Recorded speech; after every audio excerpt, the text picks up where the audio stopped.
ఈరోజే శనివారం. ఎంతో పవిత్రమైన విశేషమైన రోజు. శని దోషాలు తొలగిపోవాలి అన్నా, శని బాధల నుంచి బయటపడాలి అన్నా, ఆర్థిక సమస్యల నుంచి బయటపడాలి అన్నా, మనశ్శాంతి కలగాలన్నా ఈరోజు ఈ కథను విన్నా, చదివినా, చెప్పినా, వినిపించినా జన్మల దోషాలు తొలగిపోతాయి. కోరిన కోరికలు నెరవేరతాయి. ప్రతి పనిలోనూ మీదే విజయం కలుగుతుంది. మరి ఈరోజు తప్పకుండా వినాల్సిన ఆ కథ ఏంటో ఇప్పుడు ఈ వీడియోలో తెలుసుకుందాం. రోజు బృహదస్వుడు అనే ముని పాండవుల వద్దకు వచ్చాడు. అప్పుడు పాండవుల్లో పెద్దవాడైన ధర్మరాజు ఆ మునికి అతిథి సత్కార్యాలు చేసి కౌరవుల వల్ల తాము పడుతున్న బాధలు అన్నీ వివరించి, మహాత్మా, రాజ్యాన్ని నివాసాన్ని పోగొట్టుకున్న మాలాగా అడవిలో కష్టాలు పడుతున్నవారు ఎవరైనా ఉన్నారా? ఉంటే చెప్పండి అని అడిగాడు. అందుకు బృహదస్వుడు ఇలా పలికాడు. ధర్మరాజా, నీవు కష్టాలు పడుతూ అడవుల్లో ఉన్న నీ వెంట నీ అన్నదమ్ములు, నీ భార్య, నీ హితం కోరే విప్రులు నీ వెంట ఉన్నారు. పూర్వం నలుడు అనే మహారాజు నీవలే జూదంలో సర్వం కోల్పోయి పుష్కరునికి రాజ్యాన్ని అప్పగించి భార్యా సమేతుడై ఒంటరిగా అరణ్యాలకు వెళ్లాడు అని చెప్పాడు. అది విని ధర్మరాజు, మహాత్మా, నాకు నకులుని కదా, వివరించండి అని అడిగాడు. అప్పుడు బృహదస్వుడు ఇలా చెప్పడం ఆరంభించాడు. నిషిధ దేశాన్ని వీరసేనుడి కుమారుడైన నలుడు పరిపాలిస్తున్న కాలమది. తన పరాక్రమంతో ఎన్నో దేశాలను జయించి ప్రజారంజకంగా పరిపాలిస్తున్నాడు. నలుడికి జూదం అంటే ఎక్కువ ప్రీతి. ఆ కాలంలో విదర్భ దేశాన్ని భీముడు అనే రాజు పరిపాలిస్తున్నాడు. చాలా కాలం అతనికి సంతానం లేదు. అతనికి దమనుడు అనే మునిచ్చిన వరం వల్ల దమయంతి అనే కూతురు దముడు, దమనుడు దాంతుడు అనే కుమారులు కలిగారు. దమయంతి సౌందర్య రాశి, గుణవంతురాలు. దమయంతి నలుడి గుణగణాల గురించి విన్నది. నలుడు దమయంతి గురించి, ఆమె సౌందర్యం గురించి విన్నాడు.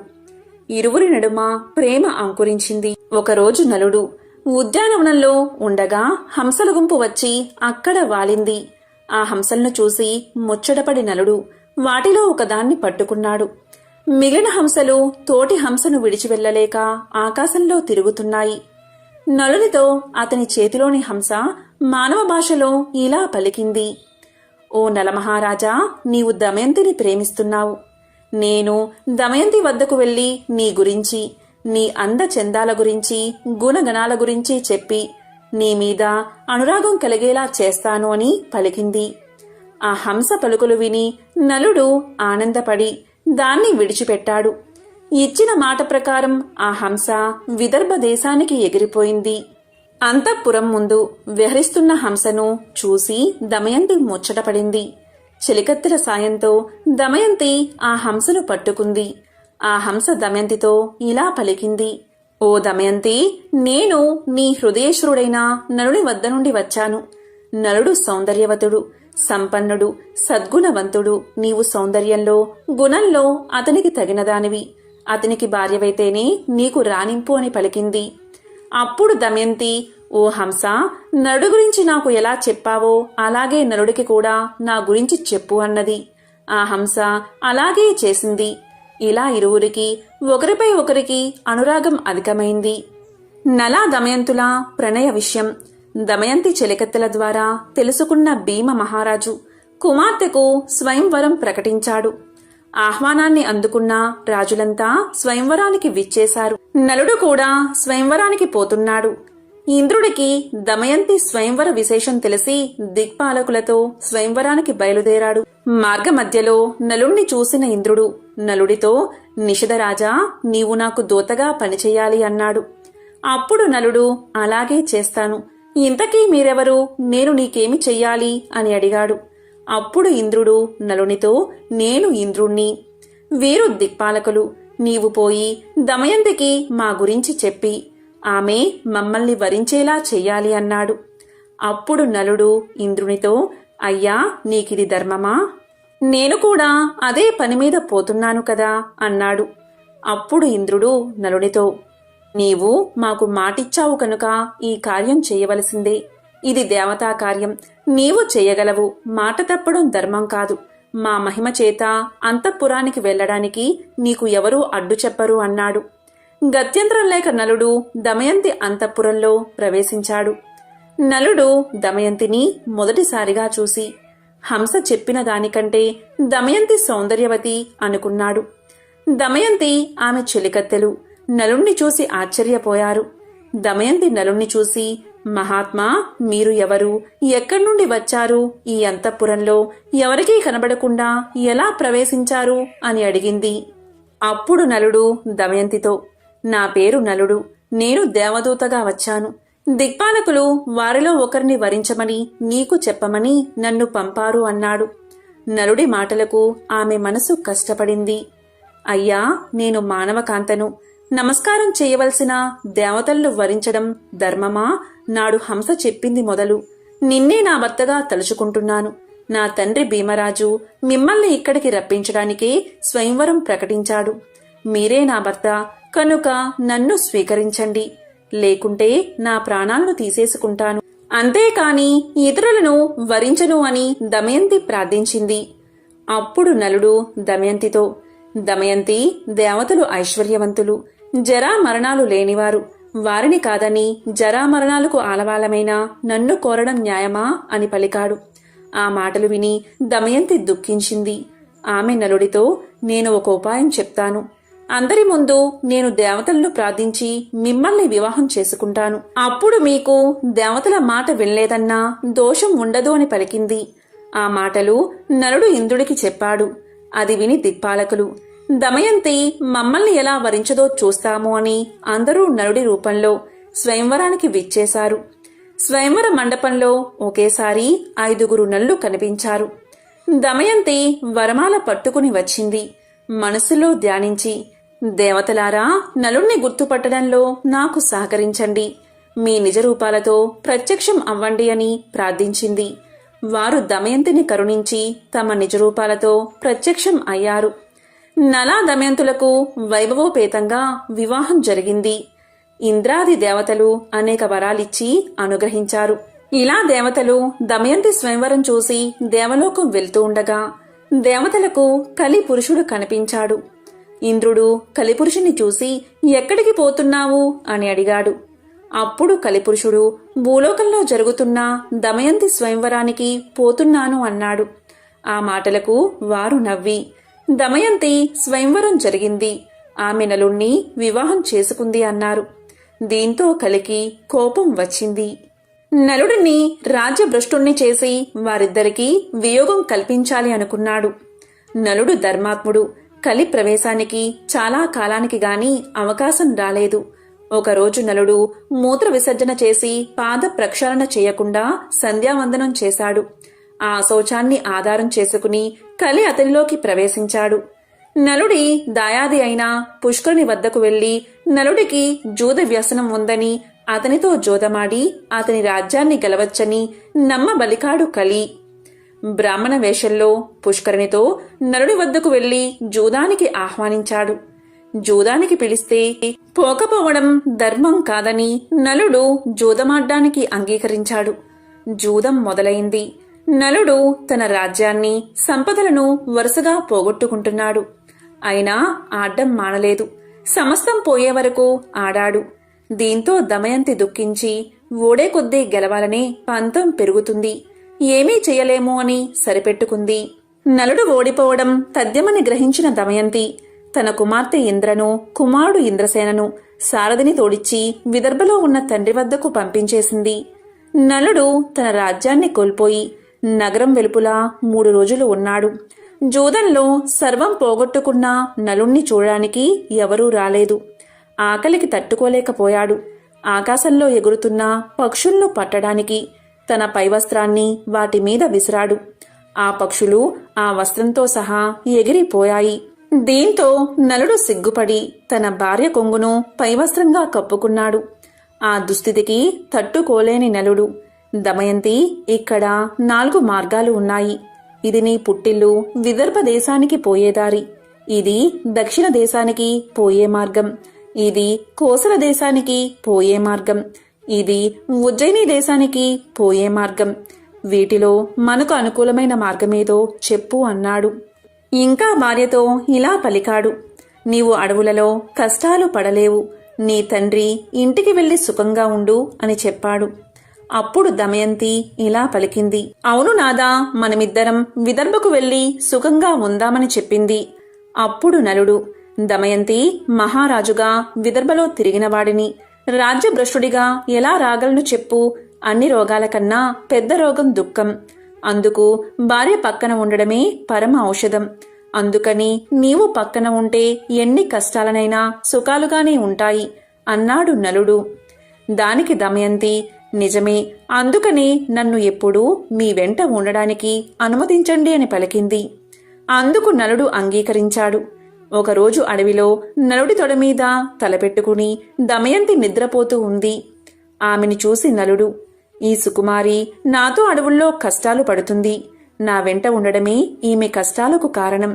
నేనే లేకపోతే ఈమె పుట్టింటికి వెళ్లి సుఖపడుతుంది అని మనసులో అనుకుని తాను ధరించిన చీర భాగాన్ని చింపి పైన వేసుకుని ఆమెను వదల్లేక విడిచి వెళ్లాడు.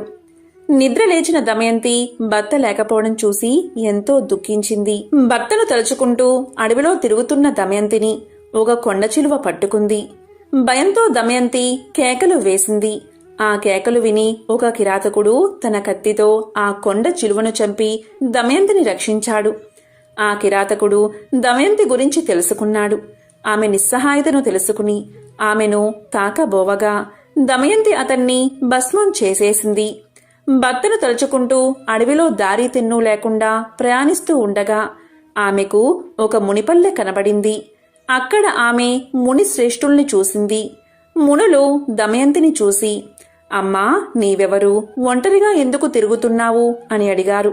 సమాధానంగా దమయంతి, ముని పుంగువులారా, నేను నలచక్రవర్తి భార్యను.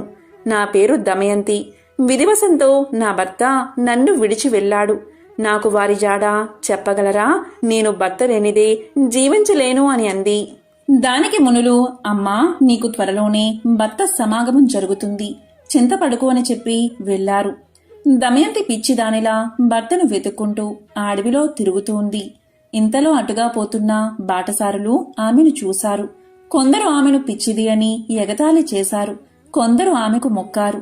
వారిలో ఉన్న వ్యాపారి ఆమె గురించి తెలుసుకుని, అమ్మా, నేను నలుణ్ణి చూడలేదు, కాని మేము చేదీ దేశానికి పోతున్నాము అని పలకగానే దమయంతి వారితో, నేను కూడా మీ వెంట వస్తాను అంది. ఆ వ్యాపారి ఆమెను తన వెంట తీసుకువెళ్లాడు. వారు అడవి మార్గంలో రాత్రివేళ నిద్రిస్తున్న సమయంలో ఒక ఏనుగుల గుంపు వారిలో చాలామందిని తొక్కేసింది. వారిలో చాలామంది మరణించడం చూసి దమయంతి తన దురదృష్టానికి దుఃఖించింది. తనను చంపలేదని రోదిస్తున్న ఆమెను కొందరు బ్రాహ్మణులు ఓదార్చి ఆమెను తమ వెంట సుబాహు నగరానికి తీసుకెళ్లారు. చేదీదేశ రాజధాని సుబాహపురం చేరింది దమయంతి. ఉళ్లంతా దుమ్ముతో వీధిలో వెళ్తున్న దమయంతిని రాజమాత చూసి దాసీలను పంపి దమయంతిని అంతఃపురానికి పిలిపించింది. రాజమాత దమయంతితో, అమ్మా, నిన్ను చూస్తుంటే రాచకల ఉట్టిపడుతుంది. నీవు ఎవరు అని అడిగింది. దానికి దమయంతి, అమ్మా, నా భర్త జోదంలో రాజ్యాన్ని పోగొట్టుకున్నాడు. నన్ను అడవిలో ఒంటరిగా విడిచి వెళ్లాడు.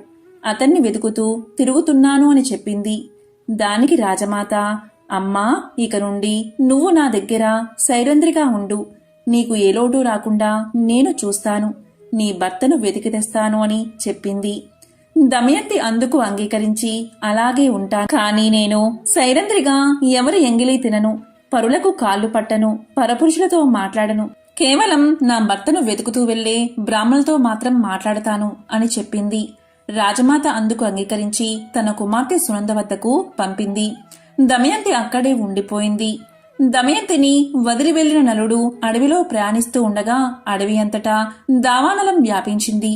ఆ మంటల మధ్య నుంచి రక్షించండి, రక్షించండి అన్న ఆర్తనాదం వినిపించింది. ఆ ఆర్తనాదం విని నలుడు అగ్ని కీలల నడుమ ఉన్న నాగకుమారుణ్ణి రక్షించాడు.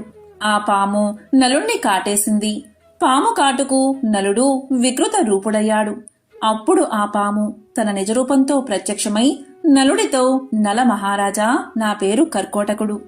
నేను నిన్ను కాటేశానని భయపడకు.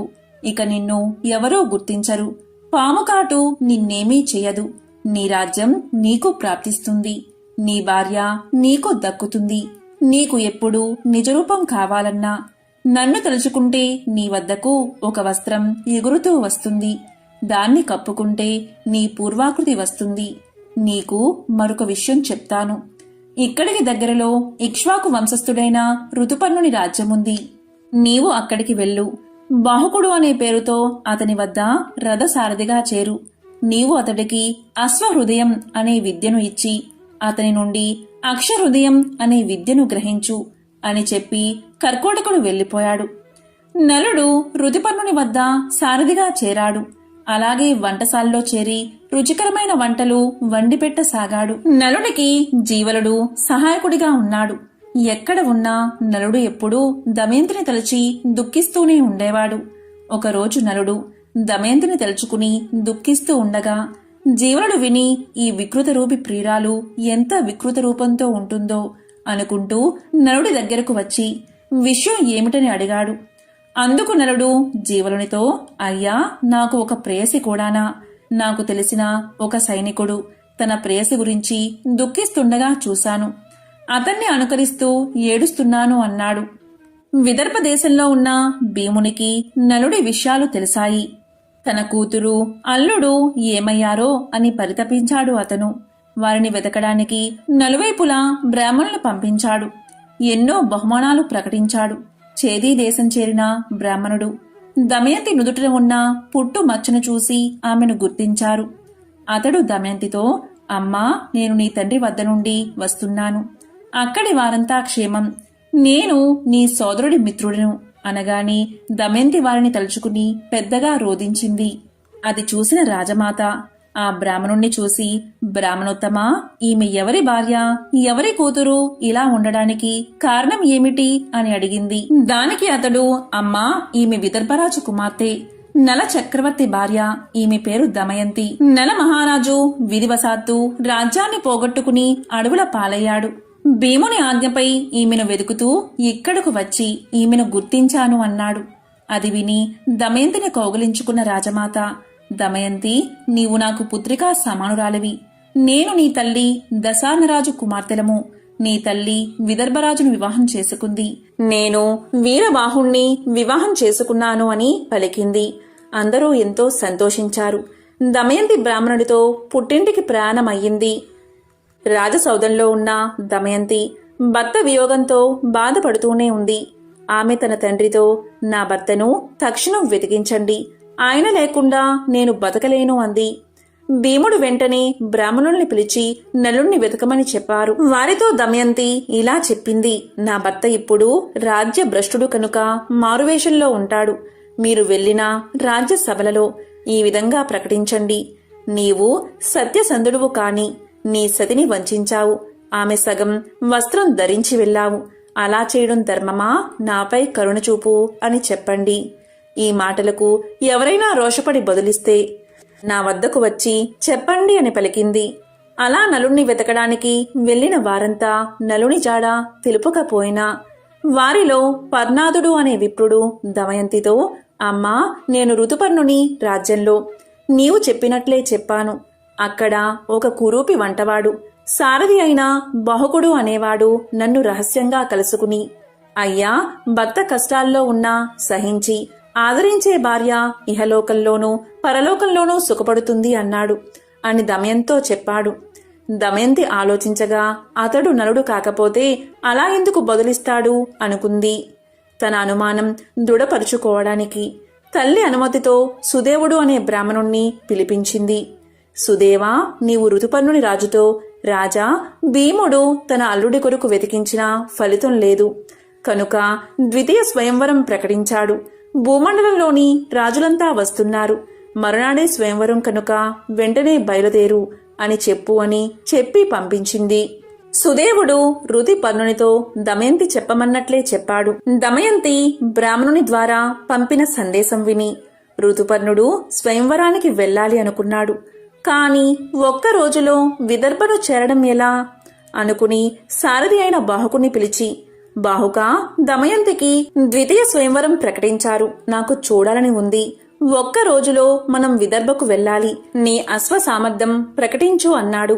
సరే అని చెప్పిన బాహుకుడు అంటే నలుడు మనసులో కలతకు గురై, నేను అడవిలో నిర్దాక్షిణ్యంగా వదిలి రాబట్టే కదా దమయంతి రెండవ స్వయంవరం ప్రకటించింది.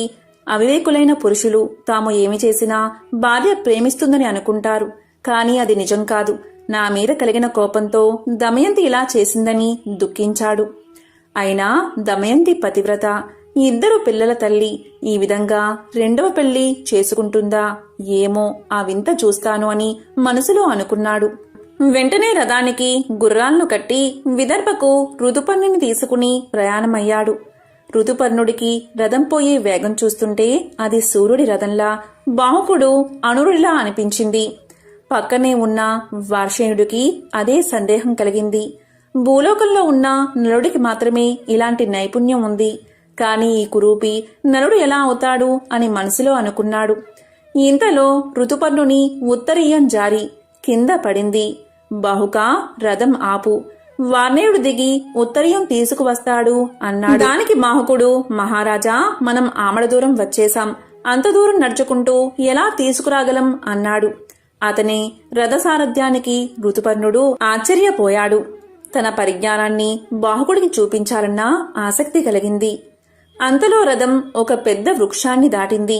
ఋతుపర్ణుడు బాహుకునితో, బాహుక ఆ వృక్షంలో ఎన్ని కాయలు, ఎన్ని పువ్వులు, ఎన్ని ఆకులు ఉన్నాయో నేను చెప్పగలను అన్నాడు.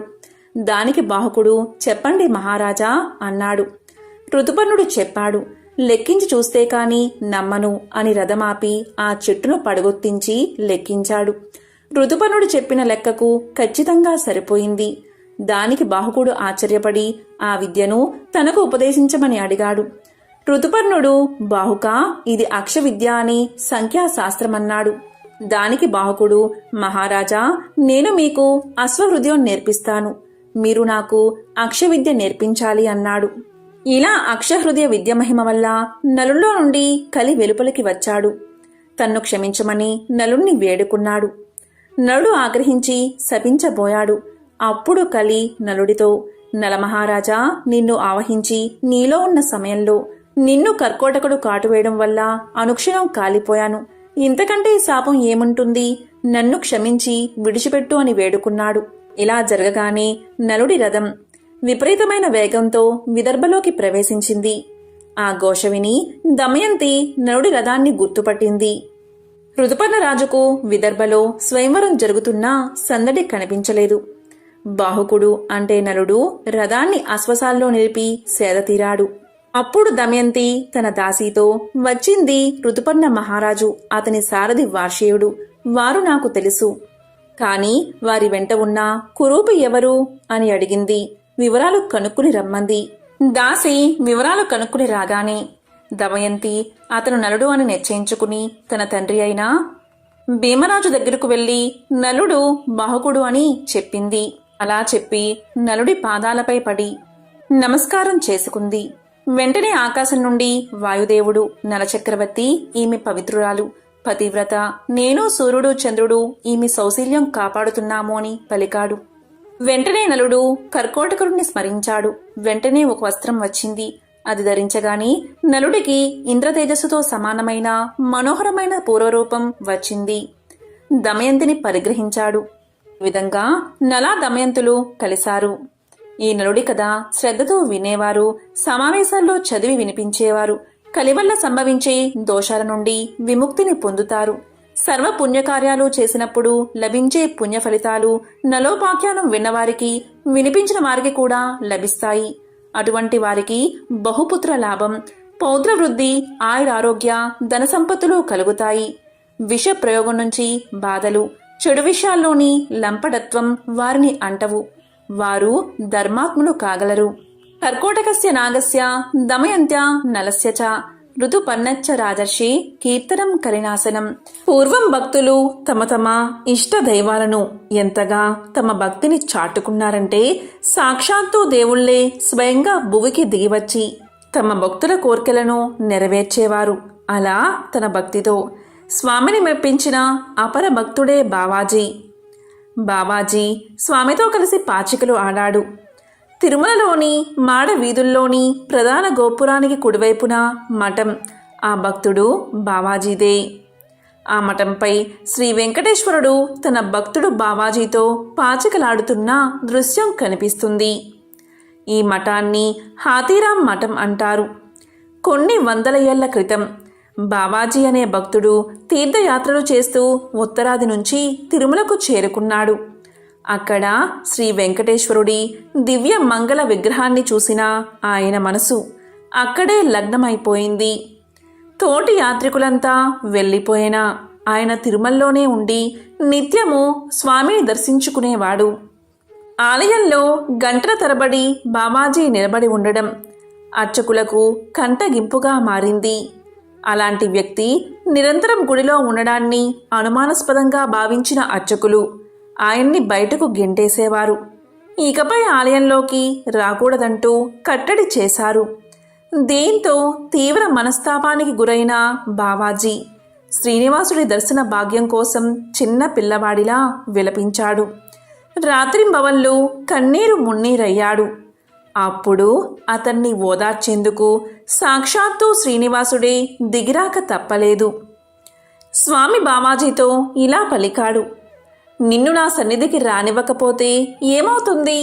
నేను రోజు నీతో సమయం గడిపేందుకు వస్తూ ఉంటాను అని అభయాన్ని ఇచ్చాడు స్వామి. అలా నిత్యం రాత్రిపూట పవలింపు సేవ ముగిసిన తర్వాత ఆలయం ఎదురుగా ఉన్న బావాజీ మఠానికి చేరుకునేవాడు శ్రీనివాసుడు. అక్కడ వారిద్దరూ పొద్దు పొడిచే వరకు కబుర్లతో కాలాన్ని గడిపేవారు. కొన్నిసార్లు కాలక్షేపం కోసం పాచికలు ఆడుకునేవారు. అలా సరదాగా గడుపుతున్న తరుణంలో ఒక పరిణామం చోటు చేసుకుంది. అదేంటి అంటే, అలా ఒకసారి బావాజీతో స్వామివారు పాచికలాడుతూ కాలాన్ని గమనించలేదు. సుప్రమాతవేళ సమీపించింది. జగన్నాథునికి మేలుకొలుపు పాడేందుకు అర్చకులు ఆలయాన్ని సమీపించసాగారు. ఆ చప్పుళ్లను విన్న వెంకటేశ్వరుడు వెంటనే లేచి అక్కడి నుంచి ఆలయం లోపలికి వెళ్ళిపోయాడు. ఆ హడావుడిలో ఆయన కంఠాభరణం ఒకటి మర్చిపోవడంతో అది బావాజీ మఠంలోనే ఉండిపోయింది. ఆ ఉదయం మూల విరాట్టుని అలంకరిస్తున్న అర్చకులు ఆయన ఒంటి మీద అతి విలువైన కంఠాభరణం మాయమవడం గమనించారు. అదే సమయంలో తన మఠంలో ఉండిపోయిన కంఠాభరణాన్ని తిరిగి ఇచ్చేందుకు బావాజీ ఆలయం లోపలికి ప్రవేశించగా అతని చేతిలో ఉన్న ఆ ఆభరణాన్ని చూడగానే అర్చకులు మరేమీ ఆలోచించకుండా దాన్ని లాక్కుని బావాజీని దూషిస్తూ స్థానిక నవాబు దగ్గరకు తీసుకుపోయారు. అప్పుడు నవాబు ఆ ఆభరణాన్ని ఎందుకు, ఎలా దొంగలించావని బావాజీని ప్రశ్నించగా బావాజీ తానేమీ దాన్ని దొంగలించలేదని చెప్పాడు. సాక్షాత్తు శ్రీనివాసుడే తనతో రాత్రంతా పాచికలు ఆడాడని, అర్చకులు రావడంతో హడావుడిగా ఆలయంలోకి వచ్చేయడంతో తన కంఠాభరణాన్ని తన మఠంలోనే మర్చిపోయాడని వివరణ ఇచ్చాడు. బావాజీ ఇచ్చిన సమాధానాన్ని ఎవ్వరూ నమ్మలేదు. వెంటనే నవాబు బావాజీని కారాగారంలో పడవేయమని ఆజ్ఞ ఇచ్చాడు. బావాజీని కారాగారంలో పడేశారు. నిజంగానే ఆ శ్రీనివాసుడు ప్రతి రాత్రి నీకోసం వచ్చిన మాట నిజమే అయితే నీకు ఒక పరీక్షలు పెడుతున్నాం. ఈ కారాగారం నిండా బండెడు చెరుకుగడలు వేస్తాం. ఉదయం సూర్యుడు పొడిచే వేళకి అవన్నీ పొడిపొడిగా మారిపోవాలి అని నవాబు అతనికి పరీక్ష పెడతాడు. ఆ రోజు అర్ధరాత్రి బావాజీని బంధించిన గది నుంచి ఏనుగు యొక్క అరుపులు వినిపించాయి. అవేమిటా అని లోపలికి తొంగి చూసిన సైనికుల ఆశ్చర్యానికి అంతులేకుండా పోయింది. ఆ గదిలో నామాలు ధరించిన ఒక ఏనుగు బండెడు చెరుకుగడలను సునాయాసంగా పిప్పి చెయ్యసాగింది. మూసిన తలుపులు మూసినట్లే ఉన్నాయి. ఎక్కడి కావలి వాళ్ళు అక్కడే ఉన్నారు. అయినా ఒక ఏనుగు లోపలికి చక్కగా ప్రవేశించగలిగింది. ఆ కార్యక్రమం జరుగుతున్నంత వరకు బావాజీ రామనామస్మరణ చేస్తూనే ఉన్నారు. అప్పట్నుంచి ఆయనకు హాతీరాం బావాజీ అన్న పేరు స్థిరపడిపోయింది.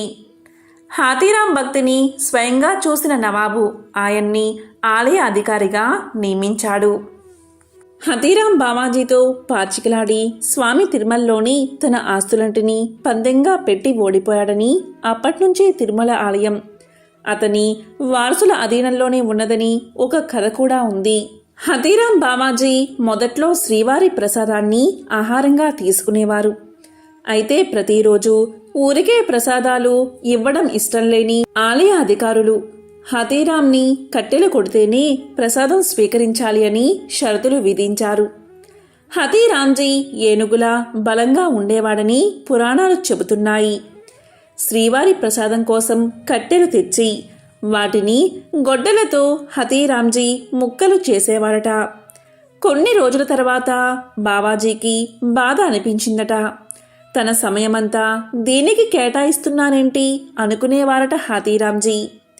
తిండి సంగతి దేవుడు ఎరుగు, ముందు తపస్సు చేసుకుందామని నిర్ణయానికి వచ్చి శ్రీవారి ఆలయానికి దూరంగా పాప వినాశనం అడవుల్లోకి వెళ్ళిపోయారు హతీరాంజీ. ఆలయానికి అతి సమీపంలోని అటవీ ప్రాంతంలో హతీరాం బావాజీ తపస్సుకు కూర్చున్నాడు. ఆ సమయంలో ఆయనకి ఆకలి వేసింది. ఆకలిని తట్టుకోలేక ఎదురుగా ఉన్న చిన్న చెట్టు ఆకులను తీసుకుని ఆరగించాడు. ఆ ఆకులు తీయగా ఉండడంతో ఆవురావురమంటూ ఆ ఆకులన్నిటినీ ఆరగించాడు హతీరాంజీ. పక్కనే ఉన్న తీర్థంలో నీళ్లు తాగాడు. ఆకలి తగ్గాక బావాజీకి భయం వేసింది. ఆకుల వల్ల ఏమన్నా అవుతుందా అని ఆలోచించడం మొదలుపెట్టాడు. అయితే అతనికి ఏమీ కాలేదు. ఆకులు తిన్న తర్వాత అన్నం మాట మర్చిపోయి ఆకులు మాత్రమే తినడం ప్రారంభించాడు. అలా తన తపస్సును పూర్తి చేశాడు. 12 ఏళ్ల పాటు అతను ఆ బద్యాకులు తింటూ తపస్సు చేసుకునేవాడు. కొంతమంది ఈ ఆకులను రామభద్రం ఆకులని లేక రామపతి ఆకులని పిలుస్తూ ఉంటారు. గతంలో అన్ని చెట్లు ఉండగా బావాజీ ఈ ఆకుల్నే తినడం ఆశ్చర్యంగా ఉంది కదా. ఇదంతా శ్రీవారి మహిమే అని పురాణాలు చెబుతున్నాయి. ఆ బద్ది చెట్టు శేషాచలంలో మాత్రమే విరివిరిగా పెరుగుతాయి, ఇంకా ఎక్కడా కనిపించదు. పాప వినాశనం దగ్గరలో వేణుగోపాలస్వామి ఆలయం దగ్గర హతీరాం బావాజీ సమాధి ఉంది. అక్కడే ఆయన తపస్సు చేశారు. అక్కడికి వెళ్ళిన బద్దాకును ఇస్తూ ఉంటారు. ఈ ఆకు తీయగా పుల్లగా ఉంటుంది. దీన్ని ఎంతైనా తినవచ్చు. దీన్ని తింటే సంపూర్ణ ఆరోగ్యం పొందడం ఖాయమట. ఎంతో పవిత్రమైన విశేషమైన ఈరోజు ఈ కథలను విన్నా, చదివినా, చెప్పినా, వినిపించినా జన్మల దోషాలు తొలగిపోతాయి, సకల కోరికలు నెరవేరతాయి, కోటి జన్మల మహాపుణ్యం కలుగుతుంది. ఓం నమో నారాయణాయ.